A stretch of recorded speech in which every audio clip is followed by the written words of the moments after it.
Boom! What's up? Welcome back to CFP Nation. I'm your host, Nino Brown. I got my brother from another mother, Boomer, aka Jared Gray.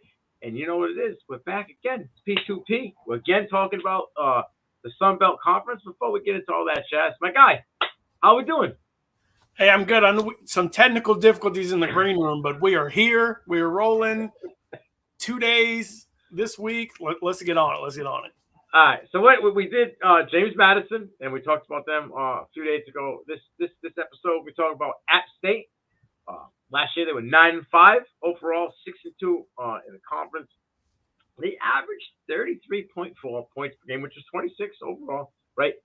418 yards per game, 273 passing, 172 on the ground, and they allowed 27 points per game, which is around 72 in the nation. They finished the season off with a W over Miami, Ohio in the Cure Bowl, 13-9. Now, there's a lot of moving parts here, but let's talk about this coach staff. What are your thoughts on Sean Clark and what he's done? Because he got some guys back last year, and we started to see some success there with his guys. Yeah, I'm a big fan of Sean Clark. It's let's be real. You were anywhere, you got 35-10, winning percentage, nobody's going to be mad at you. You know what I mean? Like, it's just one of those things. I mean, if you get 3.5 wins, per loss, then I'm here for it. And honestly, really good offense, just got to find that defense. Yeah. You know what I mean? No. 70 seconds not going to win you put you in the playoffs, that's for sure. No, not at all. But they brought back last year. They brought back his guy, Scott Sloan. He rejoins, Clark, and my key factor was Frank, my boy Frank Ponce. We're gonna talk about him in a second when I get to a certain aspect of the show. But he brought back his guys, and I think they did a little bit better. They started to start clicking again. But he's home. Right? This is where he's been. 94 to 98. He was a dirt dog for them on the offensive line at App State. Now he comes home. He's got 3 bowl victories for him over the last couple of seasons. So he's not doing right. Hey, App State ain't doing too bad in the recruiting process either. They got a couple of guys here. They got a couple offensive weapons. Matthew Wilson, 3-star quarterback out of South Carolina. Jose Leon, 3-star wide receiver out of Florida, 5'10", 170 pounds. This guy had 67 receptions, 720 yards, and 6 touchdowns. His senior year in high school. All right, and then Kamani Alexander, 3-star running back out of Florida, 6 foot, 190, 120 attempts, 955 yards. My guy is going to be the lead guy in this room, but there's a chance that Alexander might be able to get some touches in this running back room.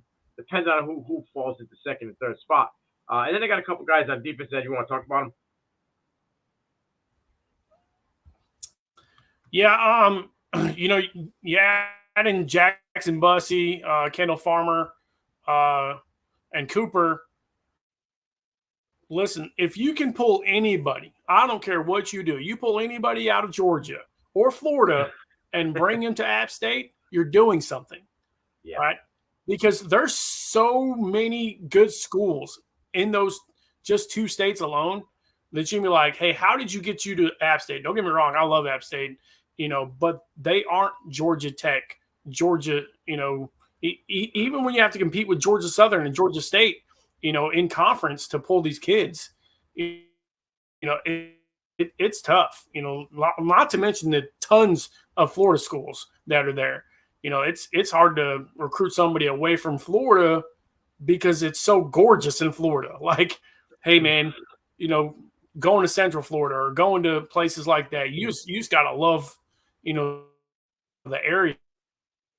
So to pull guys like that, and Cooper being 6'3", 230, Bussey being 6'4", basically 230, both really high-end, big tackle guys, 55 tackles for one, 71 tackles for another.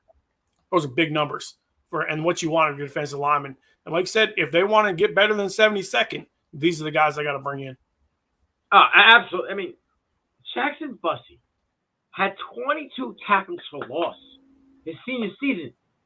How they were able to secure this guy and bring him in and get the commitment, keep him even after the commitment, is beyond me. Somebody getting some NIL money, but it is what it is. Get this guy on the field as soon as possible. And again, like you said, Kendall Palmer, another three-star guy. He's on the line, but the other guys are on the edge. I love it. Now, they lost some guys. Now, I was a big fan of Nate Noel, but he's taken his services onto the SEC.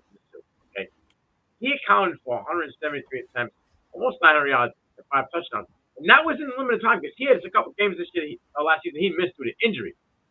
But my guy, Kanye Roberts, stepped in, and we'll get to him in a minute. They also lost back quarterback Ryan Burton on to Liberty, right?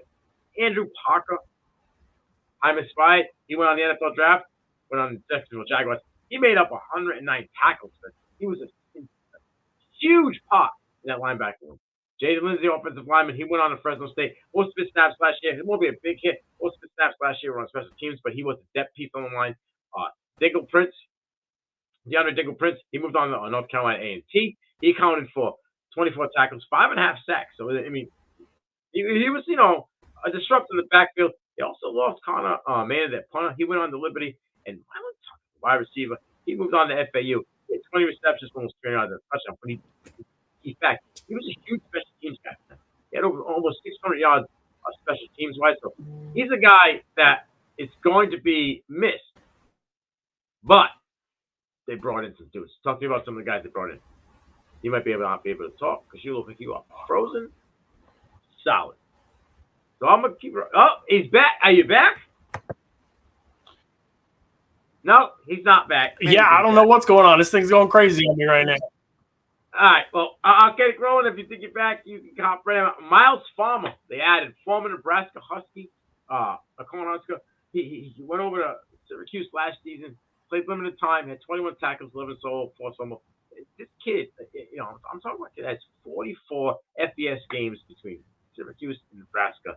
He has the experience he's bringing in to App State. I love it. Varian Cole, he comes in North Carolina A&T transfer. He'll be a safety for them. Elijah McCants, DB out of Illinois, comes in. Only played 8 games, had 6 tackles, 3 solo, but he's the guy that brings some depth to that secondary. Joshua Donald, Troy transfer. Right, he had 2 tackles, also sack, 11 tackles. Nick Campbell, he comes over to NC State. Garner Lango, offensive tackle, played in the SEC, but did not see any snaps in 2023. They also brought in Luke Burgers, offensive lineman for Louisville. He didn't see any snaps last year as well. And then Thomas Schrader, offensive lineman, Florida State transfer, 6'5", 305. He's going to have 2 seasons of eligibility left. He only appeared in 16 games at Florida State, but he appeared in multiple spots along this offensive line. They brought in William Fowles. He's a Louisville transfer, 1 reception for 7 yards. Maybe he'll replace our guy there, Marlon Tucker. We'll have to see. And then they got their replacement in that backfield and that quarterback room with Charles Wright, Texas transfer. He was a top 60 quarterback in the 2021 class. He threw for 52 touchdowns in his last 2 years of high school. Granted, it's a long one. He was buried. So here's a chance for him to push Joey Aguilar, which we'll get into in a little bit. But what do you think about these additions to the portal? Oh, maybe not. So, all right. We're talking about the returning guys here. Returning guys, they have some studs. Okay, that offense has some guys. The defensive secondary has some dogs as well. Start off on the defensive side of the ball. Hopefully, my guy, Boomer McCloud, will be coming back in here. We'll have to see. I cannot bring 2 screens in at once, Boomer, so I don't know how you're going to try to figure that out, but it's not going to work. Okay, we'll see. I got different angles. All right, returning. Right off the rip in that secondary, Ethan Johnson, Jordan Favors. These 2 guys are absolute dogs, okay? They can tackle with the best, and they can get down, they can play nickel in the box. They also are dudes who are ball hawks. Combined, they had almost 20 pass deflections. They had 5 interceptions and 90 tackles combined between the both of them. If you're in this, talk to me, Boomer. What do you think about this secondary? Fab. Can you hear me? I can. All right. So the secondary, obviously, really different. Obviously, we're in a different view at this point, but we got to do what we got to do here. So, like I said, you're talking about secondary. That's going to be their biggest difference. We're talking about the Holy Cross, transfer when he brought his guys in. That's where he's strongest at, for James Madison. We talk guys with 65, 70 tackles. If if they are going to compete, and like you said, you think that App State is going to be the team that could beat James Madison. Yes. The DBs better be the guys that really step up to do it. You know, I'm 100% with you. I think that's what's got to happen. I think that's what we got to do. So I think that's going to be their equalizer or their downfall, 100%, especially in that game. I agree with you. Now, my next question to you is, can Caden Sullivan and Broderick Gooch replace the production from Andrew Parker last year? Obviously, like I said, 109 tackles. Both of those guys combined didn't even reach 100 tackles. So now with them being guys that are going to be at the front of this, linebacker room, going to be guys leading this linebacker core, who do you feel will be the guy to step up, and which one will be the guy that will probably play more in the pass coverage? So who's the two guys you said? I can't pull my doc for some reason. It's Caden Sullivan and Broderick Gooch. Gooch is who I think will step up, right? But as I like to quote my man, if you can't, then get your ass to the outhouse. You know what I mean? So I think Gooch is going to be the guy. I think that's who really steps up and, really shows up to get, I'm not saying he's going to get 109 tackles, right? But I think he gets to 85, and we can get the other guy to if we can get both of them at 80 plus, ooh, I'm here for it. Like, I mean, you replaced your issue, right? Right. And like I said, Gooch is the guy for me that I think really needs to step up and be the one. If he's not, then to the outhouse with you, and we're gonna, next man up. Like I said, they brought in a decent recruiting class, so that's what really boils down to. Agreed, and obviously Scott Sloan's going to try to get the best out of these guys. But these guys up on the line, these dirt dogs, returning to them, it's going to be Tanner Hopper, Sean Collins, right, and Nate Johnson. Now, Nate Johnson is just an absolute maniac. He plays the dog position, 43 tackles, 8.5 tackles for loss, 7.5 sacks. He enjoys contact. He enjoys physicality. He enjoys trying to rip the quarterback's head off or anybody with the ball. I also think in this, it's been a while since the nose tackle has really kind of emerged as a presence. I think there was a gentleman out of Baylor that emerged, not last year, the year before, and he was an absolute stud. I really like Santana Hopper, 34 tackles, 7.5 tackles, 3.5 sacks. This kid, he's a run stopper, right? He just fills that line. Good luck trying to come up the gut if he's, when he's in that hole. I think the line should set the tone for this defense, and I think that secondary will be able to let them guys get downfield and cause pressure, because I think they'll be able to lock up some of these dudes in the Sun Belt. I mean, for me, like you talked about, getting 34 tackles out of your nose tackle, right? And your name's Santana, you just got a football name, right? Right. So, Santana Hopper, 34 tackles out of nose tackle, 15 solos, 7.5 tackles for loss. If we can get to the point where we're like 10 plus on the tackles for loss, right? Again, the last guy that I really remember, like a nose tackle, that's an absolute dude in college, currently plays for the Carolina Panthers in Brown. That is a man. Oh, Derek Brown, my guy. Derek Brown is your guy. You've been on this train. You were on that train long before he was drafted. That dude is a man. Yeah. I mean, he is a different breed. But listen, if you want to mold your game after somebody, that should be somebody you go after right there. If Santana can get a better swim move, a jerk and pull, if he can get those two moves would be better. I think we're going to see 40 tackles and maybe 10 tackles for loss. If he gets those key aspects to his game better, this guy's going to have a lawn chair in the backfield. Yeah, 100%. All right, let's switch over to the offensive side of the ball. They came out of nowhere. Joey Aguilar came out of nowhere last year. Nobody really talked about him. This dude put up numbers. And if you're a fantasy guy, you would love this guy. When you're replacing who they replaced, nobody expects you to do that. Right, exactly. Right, it wasn't supposed to be the guy. All of a sudden, he just put up stud numbers. Almost 64% completion, close to 4,000 yards. He had 33 touchdowns, 10 interceptions, and then he started getting spicy down the stretch here with almost 250 rushing yards and 3 touchdowns. He was just a dude for them. He was like, all right, I got a connection with Robinson on the outside, and whether it's Nate Noel or it's Kanye Roberts, I know in the backfield, if I go into this option mode, I know I got a guy. So I know I got a pitch guy. And they were cooking down the stretch. Like I said, Aguilar started getting his groove because midseason. Finally figured out who was going to be the dudes. Robinson, this guy quietly was one of the top guys in the Sun Belt with 10 touchdowns last year. Almost had 905 yards and 67 receptions. He's no slouch. He's the guy. Definitely not. He stretches the field, right? He can go up and get them contested catches. He's got a good catch radius. If you don't know who he is, you go watch the film. He's going to be a guy in the Sun Belt. He's probably going to be a top 2 wide receiver in the Sun Belt Conference, hands down. Yeah, he reminds me a lot of who's your boy that just left A&M? You're really high in. Aeneas Smith. Aeneas Smith reminds me a lot of like big playmaker ability, like good hands. He's not as thick, which I love that out of Robinson. So he's not as thick, which he's just a playmaker, right? Kanye Roberts is hitting 1,200 yards this year. I'm with it, bro. It's breakout time, bro. It's breakout time. We've been talking about this. He gets 240 carries. He gets 12 to 1,400 yards. He's going to be in a crazy category. Those two guys, like you said, Robinson hits 1,000 yards, hits 80 receptions.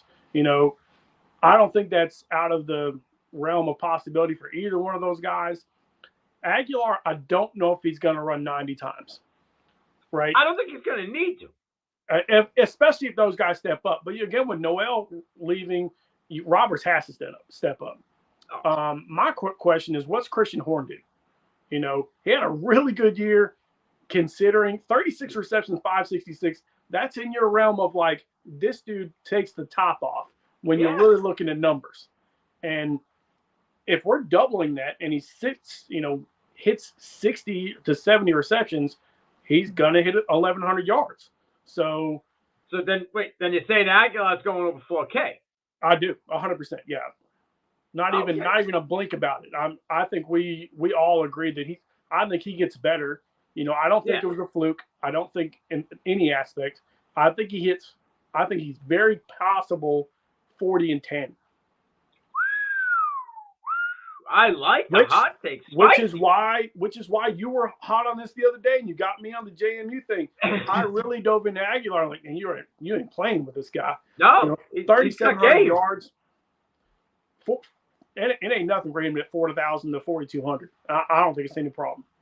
See, I think it could play. I think a play action game is going to be huge because when Potts was with App State back in the day, okay, he produced guys that you might not remember because they weren't huge, but they put up numbers. Jalen Moore had a cup of coffee with the New York Jets, I think at practice squad. This guy put up back-to-back 1,000-yard seasons. One of those seasons was 1,500 yards, okay? And he had 22 touchdowns combined. He was able to get Darren Evans to mess around and get 1,000 yards to get drafted to the NFL and have a decent career in the NFL. This guy knows how to run the ball, okay? Nate Noel, the first year with Potts, was looking great till the injury. Boom. Okay, Robert steps in, and in the meantime, averaging 5 yards per carry, right? This dude's just going off. Now you're going to be the RB1. You're going to give him all these voided carries, probably. Well, I should say, if he gets half of the voided carries that Nate Noel had, right? Just off that alone, you're looking at 80 carries, 80 more carries, right? And then you're looking at least another 450 yards on top of what you got. That's easily 1,000 yards. That's if he only gets half. At the RB1, he could get 3/4 of that. All right, so if Aguilar does what he does, and Roberts does what he does, and what we really think he's – because I think he gets 30 receptions easy, right? Who of these two players is the Sun Belt Player of the Year? Because that's who I think is between those two. I really believe that. I feel like a lot of these awards tend to just go to quarterbacks. But if he's putting up 4K and whatever, 35 and 10, you gotta give the man his props. I'm a Kanye Roberts fan. I've already put a post out about him on Twitter already, and the other day. So like, he's my dude on this team, but Aguilar's a stud. And if he improves to that level, and you're seeing the progression as you're growing the growth, I guess he would have to be the guy. You know what I mean? To take that trophy and run with it. I go back about this a long time ago. We talked about how the quarterback trophy is a thing, right? The Heisman, right? The year that Sam Bradford won the Heisman and they lost to Florida, DeMarco Murray gets hurt in the Big 12 championship game and was the all-purpose yards leader in the entire college football thing of everybody. And we're averaging like 16 yards a play, and you're a running back, and you don't win the Doak, you don't win the Maxwell or the Heisman because your quarterback is good. I still think DeMarco Murray was robbed of so much that year because he got injured the 2 weeks before, or just right before the national championship game. Absolutely preposterous to me. And I think that will happen again. Kanye Roberts could lead the Sun Belt in all-purpose yards and might get robbed of it. That's a very, very good possibility. I would like to know what those odds are, because speaking of odds, it's a perfect segue. On FanDuel right now, the Mountaineers have the best odds to win the Sun Belt out of any team at plus 35. So, as much as I do believe, and I said it last week, and I'm not going to get off that mountain, when I plant that flag, I stay there. I do believe that James Madison has a good chance to run the table, or at least go 11-1. So they're my favorite. I said App State is my second in the pocket here. But off the rip, first week of the season for them, August 31st, pretty much opening day for everybody. Tennessee State. I think that's dope, right?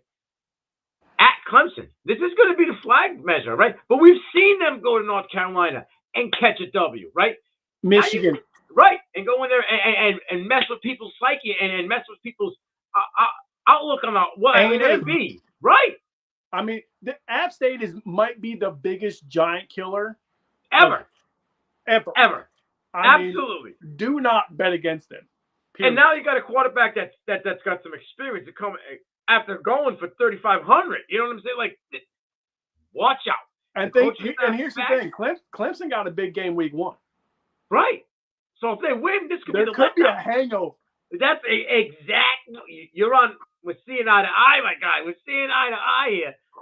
Then they go on the road to ECU, okay, which not an easy task. That is not easy. Pirates are rough. You playing ECU on the road, that's rough. All right. Now, don't sleep on South Alabama on September 19th, because I think Gino Lopez is the dude, okay, and I think Jamal Pritchett, the wide receiver position, is going to go off this year. But I have faith in this team. I think it's going to be a dogfight. Now, the next game against Liberty, I'm sorry.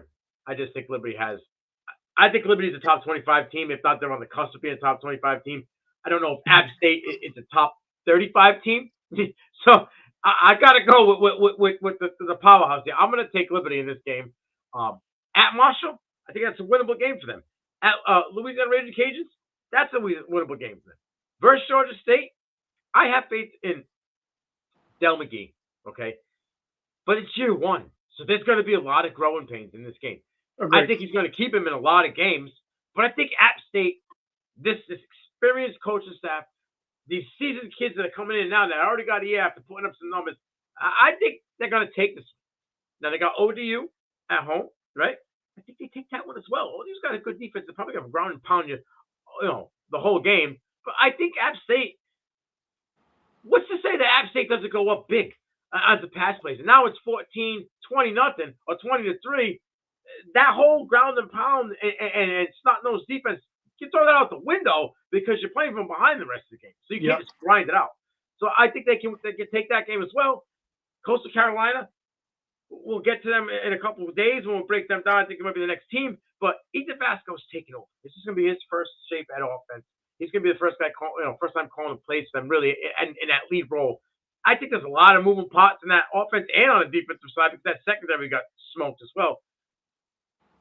We said it before. We'll say it again. App State and James Madison are the two favorites in here. And then on November 23rd, Clash of the Titans. And I feel that's the game. It's going to sway either way. Whoever wins that game is probably going to, be the leader when it comes to that final bowl, final Sun Belt Conference championship. They're going to be the guy that's got one loss. The other guy will have 0 loss. Yep. I'm with you on that one. It's going to be, man.